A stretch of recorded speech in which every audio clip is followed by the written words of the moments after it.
Hello friends, paramedical anatomy की class में आपका स्वागत है।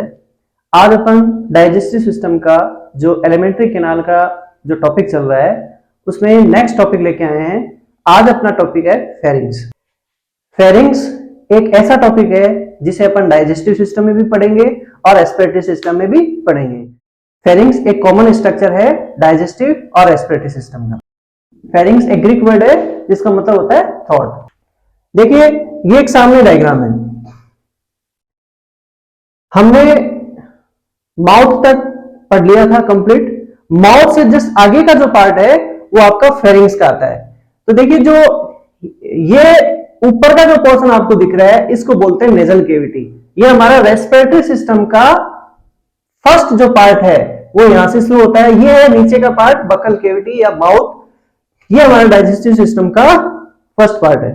अब फेरिंग्स जो है ये हमारी बकल कैविटी जो है उसके जस्ट आगे का भाग, बकल कैविटी के जस्ट अपन ये कह सकते हैं बकल कैविटी के जस्ट पीछे का जो भाग है, एक कीप के समान, कीप के आकृति के समान एक संरचना होती है जिसको फेरिंग्स कहते हैं, फनल शेप में। तो देखिए, ये आपका, अगर इसको अपन यहां से स्टार्ट करें, ये जो डॉट डॉट मैंने किया है, तो एक देखो फनल शेप स्ट्रक्चर बन रही है, एक फनल शेप स्ट्रक्चर बन रही है। यही आपकी फेरिंग्स है।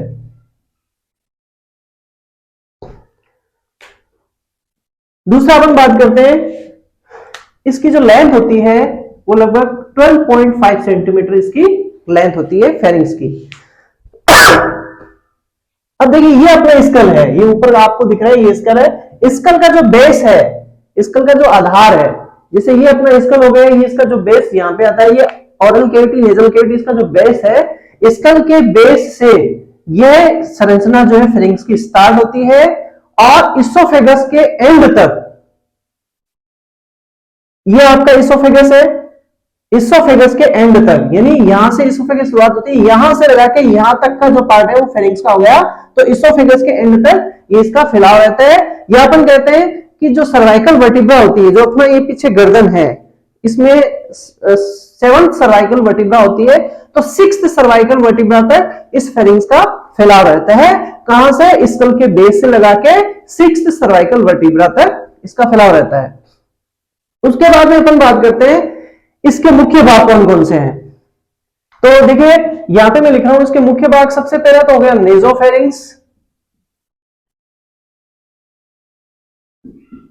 फिर दूसरा हो गया आपके ओरोफेरिंग्स, फिर हो गया आपका लेरिंगोफेरिंग्स।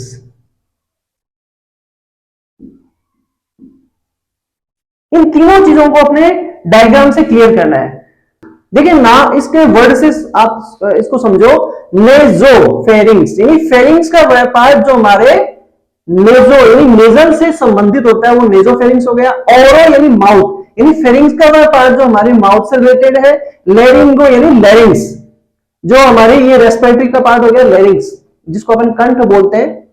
तो स्वर यंत्र हो गया ये फेरिंग्स का वह पार्ट जो हमारे लेरिंग्स से रिलेटेड है, लेरिंग्स से संबंधित है, रिजेंबल्स है, तो हो गया लेरिंगोफेरिंग्स। अब इसको अपन इस डायग्राम से समझते हैं। देखिए, सबसे पहला जो पार्ट आता है वो अपना ये नेजोफेरिंग्स वाला पार्ट आता है। तो देखो, नेजोफेरिंग्स क्या है। देखो, सबसे पहले मैंने आपको पिछली क्लास में बताया था ओरल माउथ के अंदर कि एक माउथ और ओरल, सॉरी, नेजल कैविटी और ओरल कैविटी, इन दोनों के बीच में एक डिवीजन होता है। यह डिवीजन दोनों को सेपरेट करता है, नेजल कैविटी को और ओरल कैविटी को आपस में। तो ये जो डिवीजन आपको दिख रहा है, एक ये यहां पे एक तालू होता है जिसको अपन पैलेट बोलते हैं। हार्ड पैलेट और सॉफ्ट पैलेट दो होती है। तो ये जो पैलेट है, इस पैलेट के ऊपरी भाग में एक कोमल और एक चौड़ा, कोमल एवं चौड़ा भाग होता है, जिसमें एक जोड़ी, यहां पे देखिए, ये आपका नाक हो गया, नेजल पार्ट, नोज पार्ट। इस नोज पार्ट के अंदर ये आपके नॉस्ट्रिल्स हो गए। ये आपको दिख रहा है, ये दोनों जो छिद्र है, सूक्ष्म छिद्र है, इसको बोलते हैं नासा छिद्र या नॉस्ट्रिल्स। तो ये दोनों जो नॉस्ट्रिल्स है ये कहां ओपन होते हैं? इस नेजल केविटी में, यानी पैलेट के ऊपरी भाग में कोमल एवं एक चौड़ा भाग जिसके अंदर एक जोड़ी अंतःनासा छिद्र, यानी इस नेजोफेरिंक्स में एक जोड़ी अंतःनासा छिद्र, और जो हमारा मिडल ईयर होता है, मध्य कर्ण जिसको अपन बोलते हैं, मध्य कर्ण से एक जोड़ी यूस्टेकियन नलिका। तो एक तो हो गए आपके नॉस्ट्रिल्स और एक आपके यूस्टेकियन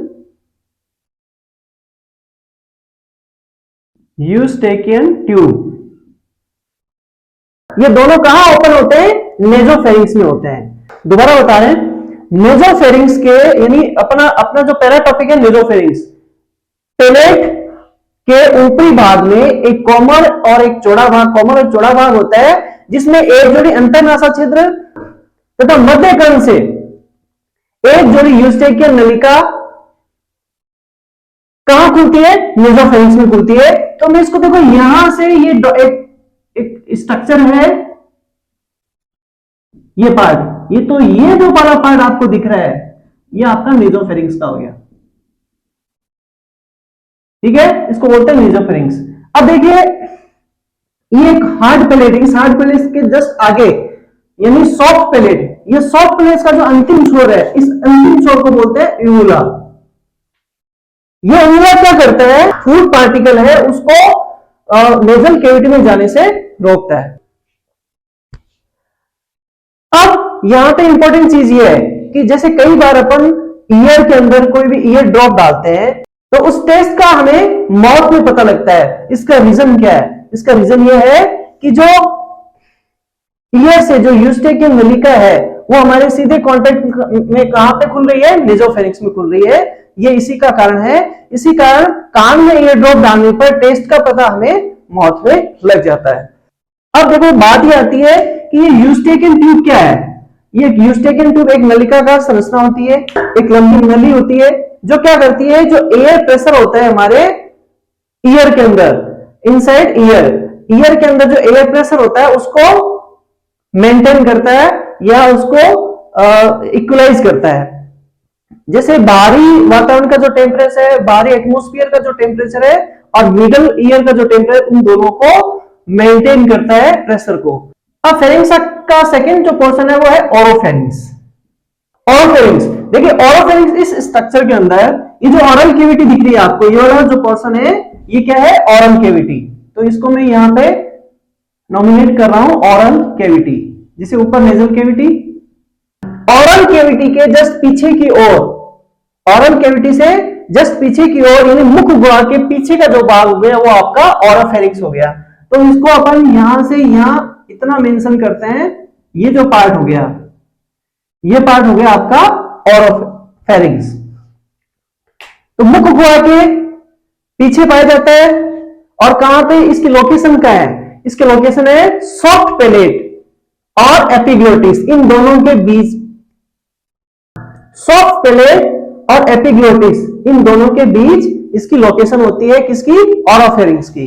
उसके बाद अपन बात करते हैं ओरोफेरिंक्स के अंदर लिम्फ ग्लैंड से बनी एक गोलाकार शेप में पैलेटाइन टॉन्सिल्स पाए जाते हैं और ये पैलेटाइन टॉन्सिल जो है वो ओरोफेरिंक्स के दोनों तरफ होते हैं। जैसे अपन ऑरल कैविटी या माउथ को जैसे ओपन करते हैं, फुल ओपन करते हैं, तो पीछे की तरफ आपको इस तरह से संरचना दिखाई देगी यू, और ये आपका यूला हो गया, ऐसी संरचना दिखाई देगी। तो ये जो टॉन्सिल आपको दिख रहे हैं पैलेटाइन टॉन्सिल्स, ये पैलेटाइन टॉन्सिल्स को इंडिकेट कर रहा है। यहां पे एक इंपॉर्टेंट चीज ये है कि नेजल कैविटी और ऑरल कैविटी, इन दोनों के बीच में एक स्ट्रक्चर पाई जाती है जो मैं यहां पे मेंशन कर रहा हूं। इसी स्ट्रक्चर को बोलते हैं इस्थमस। ये हमें ध्यान देना है। इस्थमस ये क्या है? ऑरल कैविटी और नेजल कैविटी। यहां अपन कर सकते हैं नेजोफेरिंक्स और ओरोफेरिंक्स, इन दोनों के बीच में एक स्पेसिफिक स्ट्रक्चर पाई जाती है जो दोनों को कनेक्टिविटी का काम करती है, वो भी इस्थमस। अब इसका मतलब क्या, इसको समझना है आपको। इस्थमस के जैसे कई बार क्या होता है, कुछ ऐसी मेडिकल कंडीशन आ जाती है या बीमारी की किसी अवस्था में, जैसे कोई व्यक्ति होता है उसको अगर सांस लेने में दिक्कत हो रही हो, तो कई बार हमें जो रेस्पिरेशन जो होता है ऑरल से भी आ जाता है। जैसे अपन कभी दौड़ लगाते हैं तो जो अपना ऑरल जो माउथ पोर्शन है वो ओपन हो जाता है और अपन माउथ से सांस लेने लग जाते हैं, या किसी को नेजल से सांस लेने में, नेजल कैविटी से रेस्पिरेशन लेने में दिक्कत आ रही हो तो माउथ से भी जो सांस लेने की जो प्रक्रिया है वो शुरू हो जाती है। तो ये इस्तेमस की वजह से होता है। कई बार क्या होता है कि जैसे अगर किसी को फूड इनटेक करने में प्रॉब्लम हो रही है ऑरल से, तो उसको एक नेजल ट्यूब जो हमारे नॉस्ट्रिल्स के द्वारा नेजल ट्यूब डाली जाती है, उसमें जो लिक्विड फूड है वो जो हमारे आपके नेजल कैविटी से होते हुए हमारे इसोफेगस में आ जाता है। तो ये इस्तेमस के कारण ये सारी चीजें होती है। तो ये हो गया अपना ओरोफेरिंग्स। नेक्स्ट जो टॉपिक है वो है अपना फेरिंग्स का थर्ड पार्ट, लैरिंगोफेरिंग्स। जो हमारे पेलेटाइन है यानी जिसको अपन तालू बोलते हैं, उसका जो निचला भाग है, तालू का एक निचला भाग होता है और लैरिंगोफेरिंग्स, या अपन इसको हाइपोफेरिंग्स के नाम से भी जान सकते हैं लैरिंगोफेरिंग्स को। इस लैरिंगोफेरिंग्स में सबसे चीज हमें नोट करनी, देखो ये जो पोर्शन, ये स्ट्रक्चर, ये आपके एपिग्लोटिस है, ये वाला जो पोर्शन है ये किसको इंडिकेट कर रहा है, ये हमारे लैरिंग्स को इंडिकेट कर रहा है। तो लैरिंग्स का और जहां पे ओपनिंग जो है लैरिंग्स की, एक तो लैरिंग्स की ओपनिंग और एक आपके इसोफेगस की ओपनिंग, ये जो ओपनिंग कहां होती है, इस लैरिंगोफेरिंग्स में ये दोनों ओपन होते हैं। तो लैरिंगोफेरिंग यानी इसमें श्वास नली का मुख्य द्वार जो होता है, जिसको अपन घाटी बोलते हैं, ये मुख्य द्वार हो गया घाटी या ग्लॉटिस जिसको अपन बोलते हैं, तथा ग्रास नली यानी इसोफेगस को अपन ग्रास नली बोलते हैं। तो इसोफेगस का जो मुख्य द्वार जो होता है, जहां से ये ओपन होता है, वहां पर एक उपास्थि का बना एक लचीला ढक्कन पाया जाता है, जो भोजन को श्वास नली में जाने से रोकता है। अपन दोबारा पढ़ते हैं, अपन पढ़ रहे हैं, नेक्स्ट टॉपिक है लैरिंगोफेरिंग्स। लैरिंगोफेरिंग्स जो है ये हमारे तालू का निचला भाग होता है, इसको हाइपोफेरिंग्स के नाम से भी जाना जाता है। इस लैरिंगोफेरिंग्स में श्वास नली का जो मुख्य द्वार है, जिसको ग्लॉटिस या घाटी कहते हैं, और ग्रास नली एसोफेगस का जो मुख्य द्वार है, जिसको ग्लेट बोलते हैं, ये दोनों कहां खुलते हैं, लैरिंगोफेरिंग्स में खुलते हैं, इस वाले भाग में। एक तो ये चीज होगी। दूसरा, श्वास नली के घाटी द्वार पर, ये जो घाटी द्वार पर है उसके ऊपर एक उपास्थि का बना एक लचीला ढक्कन पाया जाता है, जो भोजन को श्वास नली में जाने से रोकता है। इसे क्या कहते हैं, एपिग्लोटिस। जैसे ही फूड अपन इंटेक करते हैं तो क्या होगा, ये इस श्वास नली के ऊपर एक ढक्कन लग जाएगा, जिससे वो फूड क्या होगा, धीरे धीरे, जिससे इसको ऐसे यूं समझते हैं कि फूड आ जाएगा धीरे धीरे आपके इसोफेगस के अंदर। अब देखिए ओरोफेरिंग्स और लैरिंगोफेरिंग्स, ये दोनों कॉमन पासेज है डाइजेशन और रेस्पिरेशन के, ये हमें ध्यान रखना है। यहां पे एक क्वेश्चन बनता है कि श्वास नली का मुख्य द्वार और ग्रास नली का जो मुख्य द्वार है कहां पे आके खुलते हैं, फेरिंग्स में, और वो भी लैरिंगोफेरिंग्स में, ये हमें ध्यान में रखना है। अब अपन बात करते हैं फेरिंग्स की स्ट्रक्चर की। तो वॉल्स ऑफ फेरिंग्स की बात करते हैं। जैसे अपन ने आहार नाल की जो वॉल है उसके बारे में पहले पढ़ा था, वही चीज अपने को दोबारा पढ़नी है। सबसे पहले जो अपन बात करते हैं, देखिए ये 3 लेयर हो गई। एक तो हो गया सबसे अंदर की तरफ, ये हो गया आपका म्यूकोसा। दूसरा हो गया आपका सब म्यूकोसा, और तीसरा हो गया आपकी मसल लेयर।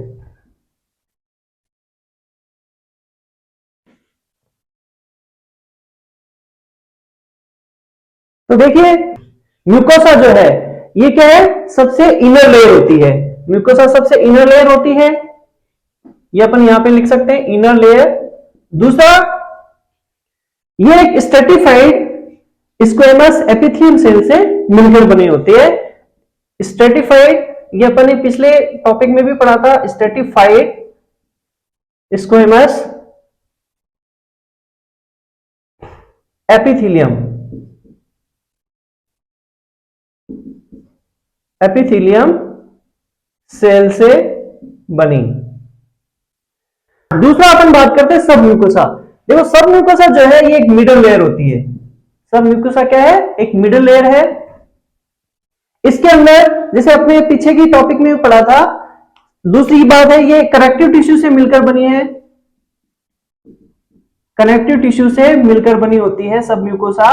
और यहां इस सब म्यूकोसा के अंदर आपके लिम्फ वेसल्स, ब्लड वेसल्स और नर्व, इनकी सप्लाई इस सब म्यूकोसा पार्ट में होती है।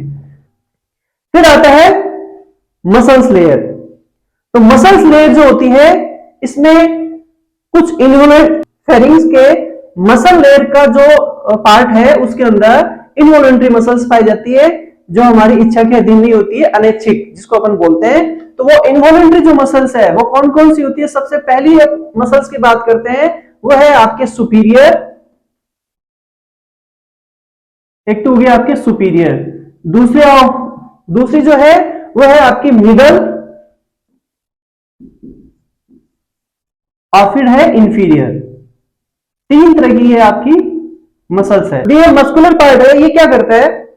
ये जो फूड जो आपके ऑरल कैविटी से जो आपके फेरिंग्स में जो फूड आया है उस इन मसल्स की वजह से वहां पे उस फूड को मूवमेंट होता है, क्योंकि इसमें कॉन्स्ट्रिक्शन होता है, डायरेक्शन होता है, जिसकी वजह से फूड आसानी से आगे मूव करता रहता है और वो जो फूड है वो आगे जाके आपके इसोफेगस में आ जाएगा।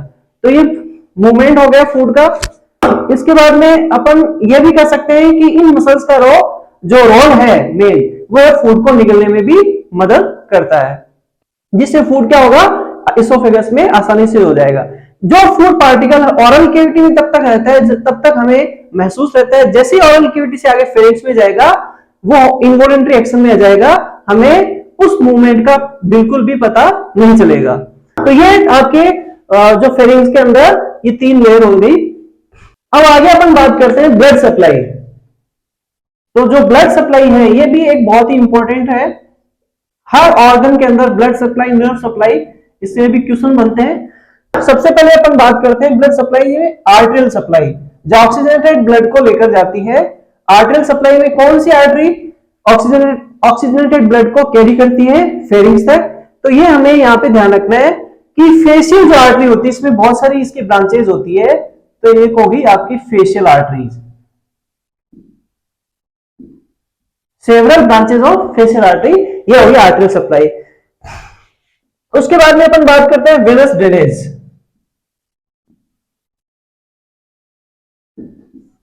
जो वेनस ड्रेनेज है वो आपके फेशियल वेन और इंटरनल जुगुलर वेन, ये दो चीजें अपने को ध्यान में रखनी है। एक तो फेशियल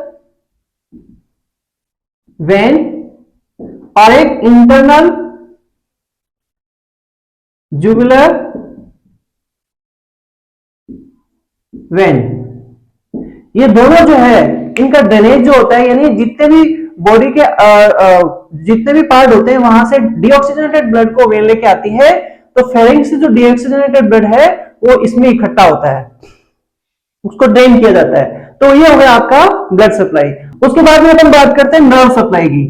तो देखिए नर्व सप्लाई जो है ये भी इंपॉर्टेंट पार्ट है। हमारे फेरिंग्स पार्ट में एक तो आपके वेगस नर्व, ये हमें नोट करना है, वेगस नर्व, और एक आपके ग्लॉसोफेरेंजियल नर्व, ये दोनों नर्व की सप्लाई होती है ग्लॉसोफेरेंजियल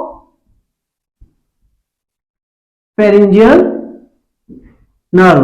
अब यहां पे सबसे इंपॉर्टेंट चीज ये है कि जो नर्व सप्लाई यानी फेरिंग्स के कौन से पार्ट में? सब म्यूकोसा पार्ट में इनकी सप्लाई होती है, ये हमें ध्यान रखना है, जो भी आपको वॉल ऑफ फेरिंग्स में बताया था। अब सबसे अंतिम अपन बात करते हैं, अंतिम जो टॉपिक है वो ये है इसका फेरिंग्स का फंक्शन। तो जो फेरिंग्स का जो फंक्शन है वो हमें सबसे पहले ये ध्यान रखना है, जितना कुछ पढ़ा है उसमें यही चीज निकल के आई है कि फेरिंग्स फूड को निगलने में मदद करता है, जिसको अपन बात करते हैं डिग्लूटेशन। फेरिंग्स के फंक्शन में सबसे पहले बात आती है डिग्लूटेशन, यानी फूड को निगलना, ये इसका फेरिंग्स का फंक्शन हो गया।